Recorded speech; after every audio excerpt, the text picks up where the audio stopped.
Hi everyone, my name is Ashwara Singh and welcome back to Ishikation. Good morning. We want to get straight to our top story. Israel is at war. Update on what's taking place currently with Israel-Palestine conflict. लेकिन आखिर इस conflict की वजह क्या है, इसे समझने में अगर आप इंटरेस्टेड है तो ये वीडियो बिना स्किप करते हुए देखिए। इजराइल के मैप को अगर आप ध्यान से देखें तो इसी के अंडर आता है पैलेस्टीन और जो स्टार साइन आप देख रहे हैं वो है जेरूसलम। जेरूसलम हजारों सालों से क्रिश्चियन, जूस और मुस्लिम्स के कॉन्फ्लिक्ट ऑफ इंटरेस्ट का रीजन बना हुआ है। लेकिन आखिर ऐसा क्यों है, इसे समझने के लिए हमें 1047 बीसी में जाना पड़ेगा, जब Jewish king Solomon kingdom of Israel को रूल कर रहे थे। उन्होंने जेरूसलम में एक मंदिर बनवाया जूइश कम्युनिटी के लिए, जिसका नाम था टेंपल माउंट। लेकिन 586 बीसी में बेबीलोनियंस ने अटैक किया और इस मंदिर को तोड़ दिया और इसे दोबारा बनवाया पर्शियंस ने, और उन्होंने इसका नाम दे दिया सेकंड टेंपल, क्योंकि इसे दोबारा बनाया जा रहा था, दूसरी बार बनाया जा रहा था।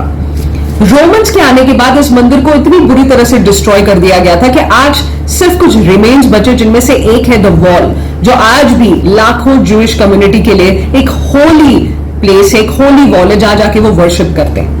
रोमन्स के आने के बाद जूइश कम्युनिटी को बहुत ज्यादा एक्सप्लॉयटेशन फेस करना पड़ रहा था। सबसे पहला रीजन ये था कि उन दोनों की आइडियोलॉजी, रोमन्स और जूइश की, वो बिल्कुल नहीं मिलती थी और उन्होंने जूस के सबसे पावन मंदिर को तोड़ दिया था। काफी जूइश कम्युनिटी दुनिया के अलग अलग हिस्सों में जाकर बस गए, लेकिन कुछ जूइश फैमिलीज अभी भी जेरूसलम में बसे रहे, जिनमें से एक फैमिली में जीसस क्राइस्ट का जन्म हुआ।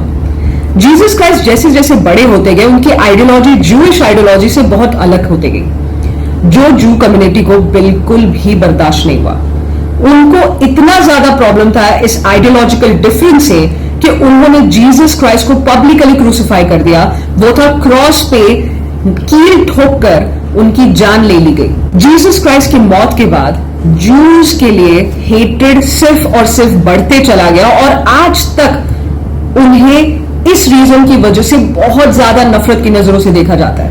इन the year 306 Constantine the great becomes the king of Roman empire. उन्हें क्रिश्चियनिटी इतना ज्यादा पसंद आया that he converted into Christianity, and उसे अपनाने के बाद उन्होंने टेंपल माउंट से सिर्फ 2 किलोमीटर दूर चर्च ऑफ होली सेफिल्कर बनवाया। वो उस जगह पे बनाया गया था जिस जगह पे जीसस क्राइस्ट को जूइश कम्युनिटी ने क्रूसिफाई किया था। कॉन्स्टेंटाइन के रेन में जूस को बहुत ज्यादा एक्सप्लॉयटेशन, हेट्रेड और वायलेंस फेस करना पड़ा, जिसकी वजह से वो इजराइल छोड़कर, जेरूसलम छोड़कर भागने लगे। ज्यादातर ईस्टर्न यूरोप में जाकर बसे क्योंकि वो सबसे नजदीक था। 638 एडी में Romans are defeated by the Arab army of Umar. ये एक रेयर समय होगा जब जूस और अरब्स पीसफुली कोएग्जिस्ट कर रहे थे। द रीजन वाज उनके आइडियोलॉजिकल फ्रिक्शंस बहुत कम थे और उनके रिलीजन में बहुत सारी सिमिलैरिटीज थी।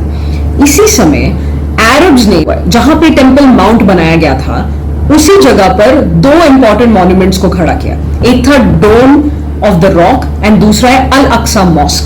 अब आप इस 37 एकड़ की जमीन को अगर आप देखिए तो एक चर्च है, मॉस्क है और जू का जो मंदिर था उसका अवशेष बचा हुआ है, and dome of the rock है। इस 37 एकड़ को लेकर आज भी क्रिश्चियंस, जूस और मुस्लिम्स के बीच लड़ाई चल रही है कि कौन इस एरिया का कंट्रोल लेगा अपने हाथ में। अब लड़ाई कैसे होती है, बात वॉर तक कैसे आ जाती है, इसको समझ लेते हैं। काफी सारे जो जूइश फैमिलीज थे वो दुनिया के कोने कोने में जाके बस गए थे, लेकिन उनके दिल में आज भी अपने मदरलैंड को छोड़ने का दुख उतना ही गहरा, उतना ही ताजा था जितना जब वो छोड़ के आए थे तब था। आज भी जूइश कम्युनिटी उसी डायरेक्शन में देखकर वर्शिप करते जिस डायरेक्शन में उनका माउंट टेंपल है। उन्होंने डिसाइड किया कि हमें अपने मदरलैंड वापस जाना है, हमारी जमीन को कब्जा कर लिया है अरब्स ने, हमें छुड़वाना है उससे और हमें वहां दोबारा बसना है। और उसी समय एक राइटर है लियोन पिंस्कर, उन्होंने किताब लिख दी ऑटो इमेंसिपेशन, जिसमें उन्होंने कुछ बातें डिस्क्लोज की कि जो जूइश कम्युनिटी यूरोप में बसे हुए हैं उन्हें सेकेंड क्लास सिटीजन्स की तरह ट्रीट किया जा रहा है। उनके साथ एक्सप्लॉयटेशन होता है, उनके खिलाफ वायलेंस होता है, they are not given equal rights. Even though सरकारों ने पेपर पे प्रोविजंस बनाए हैं कि जूइश कम्युनिटी का डेवलपमेंट होना चाहिए, पर रियलिटी कुछ और था। इस किताब के बाद ये इच्छा एक पॉलिटिकल टर्न ले लेती है और एक मूवमेंट बन जाता है जिसका नाम है जियोनिज्म। जियोनिज्म का मतलब क्या होता है? जूस को उनका मदरलैंड, उनका होली लैंड लौटा दिया जाए। अब इस मूवमेंट को मोमेंटम कैसे मिलता है? वर्ल्ड वॉर 1 में एक तरफ जर्मन है जिसका सपोर्ट कर रहे हैं अरब्स, और एक तरफ है ब्रिटेन जिसे एलाइज की जरूरत थी। तो उन्होंने दुनिया भर के जूस से अपील किया कि आप हमारा साथ दीजिए और हम खुलकर जियोनिज्म का सपोर्ट करते हैं, आपको आपकी जमीन दिलवाने में मदद करेंगे। तो ऑब्वियसली जूस को आगे आना ही था, और इस बात को कि भाई वो सपोर्ट करेंगे, इस बात को साबित करने के लिए वो एक बैल्फोर डिक्लेरेशन भी पास करते हैं जिसमें लिखा गया है that the majesty is in the favour of establishing Palestine as a home for Jews. अब 1918 में ब्रिटेन वॉर जीत जाता है, और अब बात आती है कि भाई अब अपने वादे को निभाइए। तो उन्होंने क्या किया? ओटोमन्स को हटा दिया, जूश कम्युनिटी को ईस्टर्न यूरोप से इजराइल भेजना शुरू कर दिया। वो पर्टिकुलर किंगडम है, उसका जो पॉपुलेशन था वो था 4.75 लाख, जिसमें से सिर्फ 25,000 जूस थे। धीरे धीरे ये नंबर 80,000 को पार कर जाता है, और अब अरब्स को ये पसंद नहीं आ रहा है ऑब्वियसली। तो उन्होंने ब्रिटेन से कहा कि आप जो जूश कम्युनिटी का जो इमिग्रेशन है ना, उसके नंबर पे आप थोड़ा सा टैप कीजिए, थोड़ा कंट्रोल कीजिए, रिस्ट्रिक्शन लगाइए। और ब्रिटेन ने जवाब में ये कहा कि हम आपके इस रिक्वेस्ट को कंसिडर करेंगे, हम पीस को सपोर्ट करते हैं, विल डू आवर बेस्ट। लेकिन 1922 के एक व्हाइट पेपर से ब्रिटेन के असली इरादे का खुलासा हो गया। उनके प्रोपोगेंडा के बारे में पहली बार दुनिया को पता चला, जिसमें साफ साफ दिख रहा था कि वो डिवाइड एंड रूल स्ट्रैटेजी को यूज कर रहे थे, बिल्कुल वैसे जैसे उन्होंने इंडिया में यूज किया था, एक रिलीजन को दूसरे से लड़वाना। तो ये जो particular divide and rule strategy उन्होंने यहां पे भी लगाया। बाय 1936 ये जो नंबर है जूस का इजराइल में 1.7 लाख को पार कर जाता है। अब इसके पीछे सिर्फ ये रीजन नहीं था कि ब्रिटिश उन्हें यहां भेज रहे थे, कुछ और भी इंपॉर्टेंट रीजन है जिन्हें जानना समझना जरूरी है। सबसे पहला रीजन ऑब्वियसली था हिटलर की जो एक्सप्लॉयटेटिव पॉलिसीज थी अगेंस्ट द जूस। वो बहुत ज्यादा जूस को तंग कर रहे थे, वायलेंस हो रहा था, ऑर्गेनाइज क्राइम्स हो रहे थे जूस के खिलाफ। उसके बाद न्यूरमबर्ग लॉ को इंट्रोड्यूस किया गया 1935 में, जिसमें जूस नॉन जूस से शादी नहीं कर सकते थे, उनकी ज़मीन ले ली गई, सिटीजनशिप ले लिया गया, and ultimately the deadly concentration camp का जो स्ट्रैटेजी था वो भी जूस के खिलाफ यूज़ किया गया। 1939 में वर्ल्ड वॉर 2 की शुरुआत होती है। अरब्स जर्मन का साथ देते हैं और जूस पूरे दिलो जान से ब्रिटेन का साथ देते हैं। अब इस वॉर में हिस्सा लेने का रीजन क्या है? उनके पास दो इंपॉर्टेंट रीजन है। पहला रीजन है कि उन्हें जर्मनी से बदला लेना है, और दूसरा रीजन है कि उन्हें ट्रेनिंग की जरूरत थी। अपने एग्जिस्टेंस, अपने कम्युनिटी को बचाने के लिए उन्हें वॉरफेयर टैक्टिक सीखना था, जिसके लिए उन्होंने इस पर्टिकुलर वॉर में हिस्सा लिया। एंड हिस्टोरिकली आज भी ये रिकॉर्ड कायम किया जूस ने कि टिल डेट, अब आगे का पता नहीं, बट टिल डेट उन्होंने एक भी वॉर हारा नहीं है। इस वॉर यानी वर्ल्ड वॉर 2 का जो रिजल्ट था दैट जर्मनी फिर से हारती है और ब्रिटेन जीत जाती है, बट डिस्ट्रक्शन और number of juice that were killed in the war was so high that it was decided कि यूनाइटेड नेशंस की स्थापना की जाएगी, जो 1945 में होता है। देखिए, यूएन कोई नई बॉडी नहीं थी। वर्ल्ड वॉर 1 के बाद भी कोशिश की गई थी लीग ऑफ नेशन के नाम से एक ऑर्गेनाइजेशन को बनाने के लिए, जिसमें वॉर को अवॉइड किया जा सके और बैठकर मुद्दों को सुलझाया जा सके, because even then it was realize कि वॉर से सिर्फ और सिर्फ लॉस होता है, चाहे वो जान का हो या प्रॉपर्टी का हो या जमीन का हो, इंफ्रास्ट्रक्चर का हो। सो इट वाज अंडरस्टूड कि कोई ऐसी ऑर्गेनाइजेशन की जरूरत है जो वॉर के अलावा कोई रास्ता निकाले कॉन्फ्लिक्ट्स को सुलझाने का, and United Nations was established in 1945। जब यूनाइटेड नेशन को एस्टैब्लिश किया जा रहा है तो ऑब्वियसली जो वर्ल्ड वॉर 2 की जो विनिंग टीम है ब्रिटेन की, यूएसएसआर की, वो ऑब्वियसली इस बॉडी को डोमिनेट करते हैं। और ब्रिटेन क्या करता है? कहता है कि भाई बड़ी चालाकी से बेल्फोर डिक्लेरेशन यूनाइटेड नेशंस को दे देता है और कहता है कि पैलेस्टीन अब मेरे कंट्रोल के बाहर है, अब आप देख लीजिए कि इजराइल और पैलेस्टीन के कॉन्फ्लिक्ट पे क्या फैसला करना है। ठीक है, तो यूनाइटेड नेशन 1947 में जाते हैं पैलेस्टीन, वहां पे वो पूरा जो मुआयना है वो करते हैं, ऑब्जर्वेशंस करते हैं, और उसके बाद वो एक प्लान बनाते हैं जिसमें जो मैप में आपको दिख रहा होगा, जो पीला हिस्सा है वो अरब्स को दे दिया जाता है पैलेस्टीन के नाम से, जो व्हाइट कलर का जो हिस्सा दिख रहा है आपको वो जूश कम्युनिटी को दिया जाता है, जिसको इजराइल बुलाया जाएगा, और जो जेरूसलम है जो इस लड़ाई का जड़ है उसको वो यूनाइटेड नेशन अपने कंट्रोल में रखेगा, वो किसी को नहीं दिया जाएगा। अब ऑब्वियसली इस फैसले से अरब्स खुश नहीं है, बट जूस बड़े खुश थे। तो जब इस पे वोटिंग करना होता है, यानी अगर आपको एग्जीक्यूट करना है, इस प्लान को पास करना है, तो वोटिंग की जाती है यूनाइटेड नेशन में। तो इंडिया ने पार्टीशन जो है पैलेस्टीन का, उसको सपोर्ट नहीं किया। अरब्स भी इस बात से खुश नहीं थे, लेकिन मेजॉरिटी ऑफ द कंट्रीज ने इस प्लान के फेवर में वोट किया और ये प्लान फाइनली पास होता है और एग्जीक्यूशन के लिए ब्रिटेन वहां से हट जाती है। जैसे ही ब्रिटेन वहां से हट रही है, आप देखेंगे अरब कंट्रीज जैसे लेबनान, जॉर्डन, यमन, इजिप्ट, ये सब साथ में आते हैं और इजराइल पे अटैक कर देते हैं, because they were not happy with this decision. लेकिन मैंने आपको यह भी बताया था कि इजराइल ने हिस्टोरिकली टिल डेट कोई वॉर हारा नहीं है, and shockingly for the Arabs Israel जीत जाता है और जो उनको प्लान के मुताबिक जमीन दी गई थी उससे ज्यादा जमीन वो कब्जा कर लेते हैं। और इसी समय इजराइल लॉ ऑफ रिटर्न नाम का प्रोविजन पास करते हैं, जिसका मतलब यह है दुनिया भर में जितने भी जूस हैं वो कभी भी अपने मदरलैंड को विजिट कर सकते हैं अगर उनके पास ये पर्टिकुलर वीजा है। तो जो ये लड़ाई है वो बढ़ते जा रही है, एस्केलेट हो रही है। तो अब इसको समझ लेते हैं स्विस कैनाल के मुद्दे को पढ़ के। देखिए, स्विस कैनाल जो है वो स्ट्रैटेजिकली बहुत इंपॉर्टेंट है, वो एशिया और यूरोप को कनेक्ट करता है, दोनों के बीच का ट्रेड रिलेशन फ्लरिश करता है इस कैनाल की वजह से। तो इसको बनाया किसने था? फ्रांस और इजिप्ट की गवर्नमेंट ने मिलकर बनाया था, लेकिन इजिप्ट की गवर्नमेंट को कुछ फिस्कल लॉसेस फेस करने पड़ते हैं, तो जो उनके ये जॉइंट वेंचर के कंपनी के जो शेयर है वो यूके को बेच देते हैं वो। तो अब स्विस कैनाल का ओनरशिप किसके पास है? फ्रांस और यूके के पास है। पर out of the blue Nasser जो है, इजिप्ट के जो रूलर है, वो आके एक अनाउंसमेंट करते हैं कि भाई इजिप्ट की टेरिटरी में आता है स्विस कैनाल, इसीलिए ये हमारा है, अब मेरी ओनरशिप है इस पे, जबकि ये गलत था। फ्रांस और यूके ने रिपीटेडली उनको रिक्वेस्ट किया पर उन्होंने उनकी बात नहीं सुनी।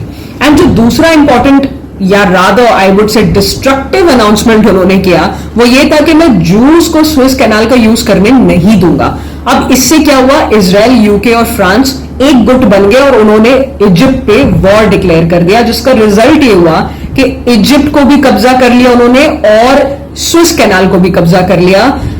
यूएन को मीडिएट करना पड़ा, जिसके बाद इजराइल ने बोला चलो ठीक है, मैं इजिप्ट और स्विस कैनाल छोड़ देता हूं, लेकिन एक ही शर्त है मेरी, दोबारा कभी ये अनाउंसमेंट करने का सोचना भी मत कि स्विस कैनाल में आपको यूज करने नहीं दूंगा। सी, नासिर आइडियोलॉजिकली ऑब्वियसली अरब हैं, तो वो एंटी जू है, एक तरीके से वो जूइश कम्युनिटी के खिलाफ है। तो ऑब्वियसली इस फैसले के पीछे उनका हेट्रेड छुपा था, that costed him almost his empire. But इस हार के बाद it was like embarrassing for him. तो 1964 में वो क्या करते हैं, बाकी जो अरब देश हैं उनको वो इजिप्ट बुलाते हैं, वहां पे 1964 में एक मीटिंग करते हैं, जिस मीटिंग के बाद PLO यानी पैलेस्टीन लिबरेशन ऑर्गेनाइजेशन की स्थापना की जाती। Now what did the PLO decide? The PLO thought कि हम स्टेट ऑफ तिरान को ब्लॉक कर देंगे। उससे क्या होगा? इजराइल का जो ट्रेड रूट है, one of the major important trade routes, वो बंद हो जाएगा। और उसी समय during this blockage planning is going on, हम वॉर की तैयारी भी कर लेंगे, क्योंकि अगर हम ये करेंगे तो इजराइल प्रोवोकेट होगा और उसके बाद लड़ने आएगा। ठीक है, इतनी तैयारी और प्लानिंग प्लॉटिंग करने के बाद भी क्या होता है, इजराइल सिर्फ 6 दिन के अंदर जो इजिप्ट की टेरिटरीज पहले उन्होंने कैप्चर की थी उसको भी कैप्चर कर लिया, उन्होंने गाजा स्ट्रिप भी कैप्चर कर लिया और वेस्ट बैंक को भी कैप्चर कर लिया, सिर्फ 6 दिन के अंदर। अब दोबारा से यूएन को मीडिएट करना पड़ा और इजराइल ने क्या किया कि भाई ठीक है, इजिप्ट का जो पोर्शन है, टेरिटरी है, वो वापस कर दिया, लेकिन जो गाजा स्ट्रिप है और जो वेस्ट बैंक है वो इजराइल के पास ही रह गया। अब 1969 में अरब्स जो है वो बैकफुट ले लेते हैं। ठीक है, वो समझ गए कि भाई 6 डे वॉर हारने के बाद they are massively embarrassed and now it became PLO versus Israel conflict. So PLO के जो चेयरमैन है वो कौन बनते हैं? यासिर अराफत। और उन्होंने अपनी होमवर्क अच्छे से की होती है, उनको पता है कि भाई इजराइल से डायरेक्टली लड़ने जाएंगे तो हराना थोड़ा सा मुश्किल है, तो क्यों ना इजराइल को इंटरनली हम डैमेज करने की कोशिश करें। तो उसके लिए उन्होंने 60 से लेकर लेट 70s तक काफी सारे प्लेन्स को हाईजैक करवाया। PLO ने हाईजैक्स किए, एथलीट्स जो है इजराइल के उनको मैसेकर किया, उन्हें मारा, और इसके जवाब में इजराइल ने लेबनान पे अटैक कर दिया। तो ये जो वॉर का सिलसिला नॉर्मलाइज होना शुरू हुआ वो इस दौरान होता है जब PLO वर्सेस इजराइल का ये कॉन्फ्लिक्ट बन जाता है। अब इतने लॉसेस के बाद पीएलओ बोलता है भाई मेरे को यूनाइटेड नेशंस का प्लान दोबारा चाहिए, यानी जो पुराना प्लान बनाया था यूनाइटेड नेशन ने, मैं उस पर सेटल होने को तैयार हूं। ये बार बार लड़ाई में सिर्फ लॉस और नुकसान हो रहा है, कोई गेन नहीं हो रहा है, किसी भी पार्टी को कोई गेन नहीं हो रहा है। लेकिन इजराइल इस बार मना कर देता है। इजराइल कहता है मुझे आपकी कोई बात नहीं सुननी है, I am not interested, because मुझे तुम पर भरोसा नहीं है कि आप सुधरोगे। ठीक है, उनको लग रहा है कि भाई अभी ये मान रहे कि मैं बात कर लूंगा, नेगोशिएशन से बात सुलझा लूंगा, लेकिन कल को फिर से ये अटैक कर देंगे। लेकिन after a lot of convincing Israel मानते हैं और 1993 में व्हाइट हाउस के लॉन में एक अकॉर्ड साइन किया जाता है, ऑस्लो अकॉर्ड, जिसमें लिखा गया था कि पैलेस्तीन को गाजा स्ट्रिप और वेस्ट बैंक दे दिया जाएगा। लेकिन इजराइल जो है वो इस कमिटमेंट, इस अकॉर्ड की एक भी बात नहीं सुनता है। वो डेडलाइन भी पार हो गया है कि भाई आपको ये ट्रांसफर करना था ये टेरिटरीज को, वो नहीं करता है। And Oslo accord is a massive fail. And इसके बाद पैलेस्तीन का जो फेथ है इजराइल पे वो पूरी तरीके से खत्म हो जाता है। और यहां पे मैं कहूंगी इन अ वे जो उम्मीद थी ना, एक जो कॉन्फ्लिक्ट है उसका कोई रेजोल्यूशन निकल सकता है, उसका होप भी कहीं ना कहीं यहां पे खत्म होता है। और जब पीएलओ इस पर्टिकुलर नेगोशिएशन में एक तरीके से फेल हो जाता है, कोई रिजल्ट नहीं ला पाता है, तो हमस की एंट्री होती है। अब हमस क्या है? ये एक रैडिकल पैलेस्टीनियन ऑर्गेनाइजेशन है और अरब कंट्रीज इसको फंड करती है। ठीक है, और ये गुरिल्ला वॉरफेयर का टैक्टिक यूज करते हैं अगेंस्ट इजराइल, जो करंट सिचुएशन में भी हो रहा है। हमस हैज अटैक्ड इजराइल, और ये कहां से अटैक कर रहे हैं? तो ये गाजा स्ट्रिप से या गाजा पट्टी से अटैक कर रहे हैं। ठीक है, लेकिन इस पूरे लड़ाई झगड़े में अगर आप इन दोनों पार्टीज को जाके पूछे लड़ क्यों रहे हो, तो वो बोलेंगे जेरूसलम के लिए। I want to control Jerusalem.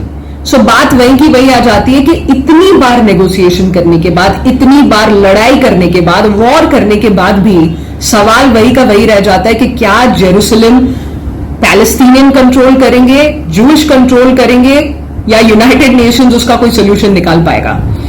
अब बात करते हैं इंडिया के स्टैंड की। इस पूरे मुद्दे में 1950 से लेकर प्रेजेंट डे तक इंडिया का मिक्स्ड ओपिनियन रहा है। Like India has not given a clear point of view year, उनका जो स्टैंड है थोड़ा अनक्लियर सा है। अब 1950-52 में, जैसे मैंने कहा, जब यूनाइटेड नेशन के प्लान पे वोट करना था तो इंडिया ने सपोर्ट किया पैलेस्तीन का। उसके बाद 1980s में पैलेस्तीन को फुल रिकॉग्निशन दिया गया और न्यू दिल्ली में पैलेस्तीन का एम्बेसी भी बनाया गया। 1994 में हम ये देखेंगे कि वो पैरेलली बैलेंस करने की कोशिश कर रहे हैं, वो इजराइल से भी अब अपने जो रिलेशन है उसको सुधारने की कोशिश कर रहे हैं। लेकिन 2014 से अब हम ये देख रहे हैं that India is abstaining from voting on any agenda to do with Israel and Palestine conflict. Modi ji ने, and he became the first Indian prime minister historically to visit Israel in 2017, और 2018 में मोदी जी जाते हैं यासिर अराफत के टोम पे उन्हें श्रद्धांजलि देने के लिए। So you can see India का stand is not clear, but इतना जरूर है कि वॉर अगर इस कॉन्फ्लिक्ट का सोल्यूशन होता इन रियलिटी तो आज तक एक कोई ना कोई सोल्यूशन आ चुका होता। War is never a solution, it is always an easy option. लेकिन यूपीएससी मेंस में आपको इस पर्टिकुलर मुद्दे से क्या पूछा जा सकता है कि भाई इसका हिस्ट्री क्या है, ये शुरू कैसे हुआ, आपकी अंडरस्टैंडिंग क्या है कि कैसे कैसे ये एस्केलेट होते गए और आज इतना ज्यादा डिस्ट्रक्शन हो रहा है इजराइल पैलेस्टीन के बीच, और इसमें ह्यूमैनिटी का लॉस है, इकोनॉमी का कितना नुकसान है, और ये भी पूछ सकते हैं कि भाई इंडिया का स्टैंड क्या है। तो आई होप ये सारे सवालों का जवाब इस वीडियो से देखकर आपको मिला होगा। Thank you so much for watching the video. I hope you got to learn a lot, and that's the whole purpose of researching this, making it for you guys, and I'll see you in the next video.